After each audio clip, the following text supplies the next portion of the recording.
Ang pagkabanhaw ni Hesus.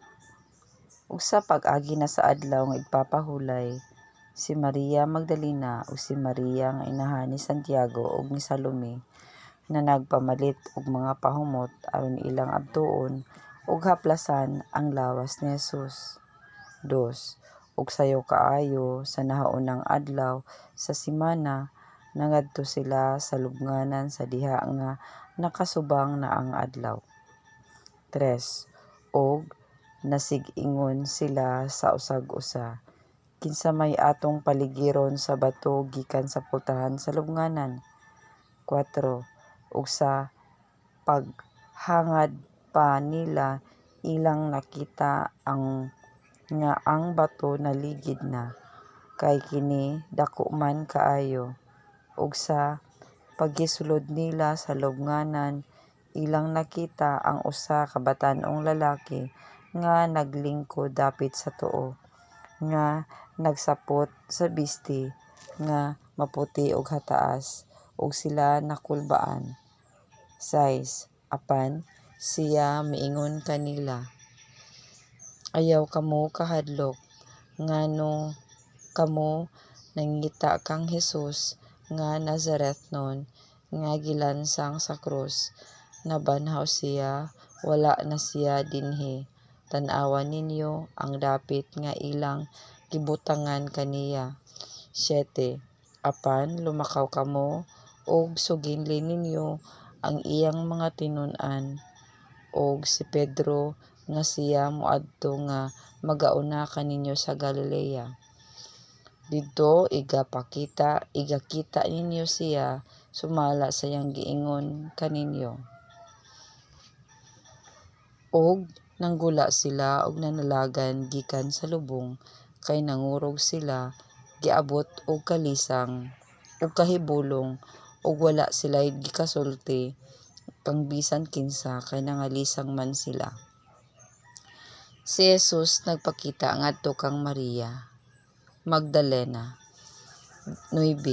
Ug sa pagkabanhaw niya sa kaadlawon sa nahaunang adlaw sa semana, siya mitungha pag-una kang Maria Magdalena ang iyang gipagulaan og 7 ka mga yawa.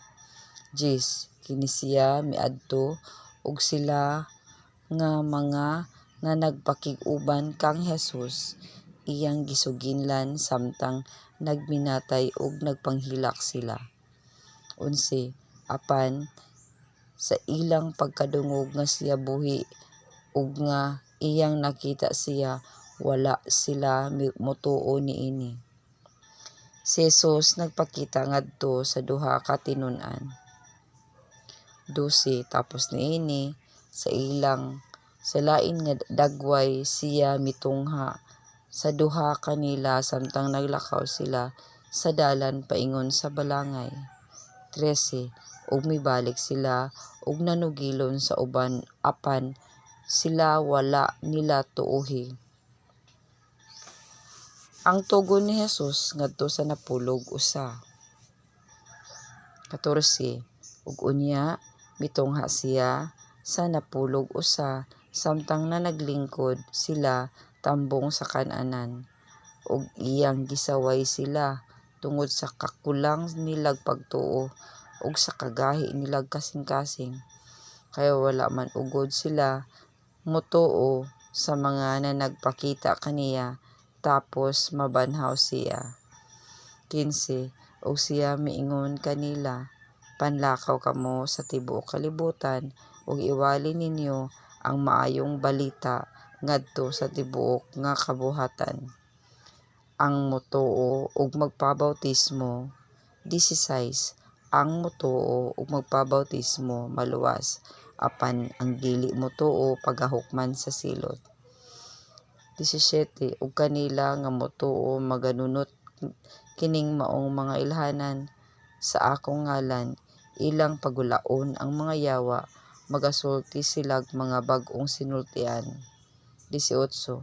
Makakupot silag mga bitin, ug kon makainom silag bisan unsa nga makahilo, dili sila mga daot. Ang mga masakiton pagapandungan nila sa ilang mga kamot ug mamaayo sila. Ang pagsaka ni Jesus ngadto sa langit. 19.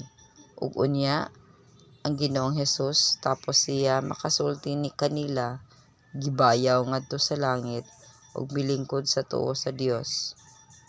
20. Ug sila nang lakaw ug nagwali tanang mga dapit. Ug ang Ginoo nagbuhat uban kanila ug nagpamatuod sa ilang pulong. Pinaagi sa mga ilhanan nga gipauban niini. Amen.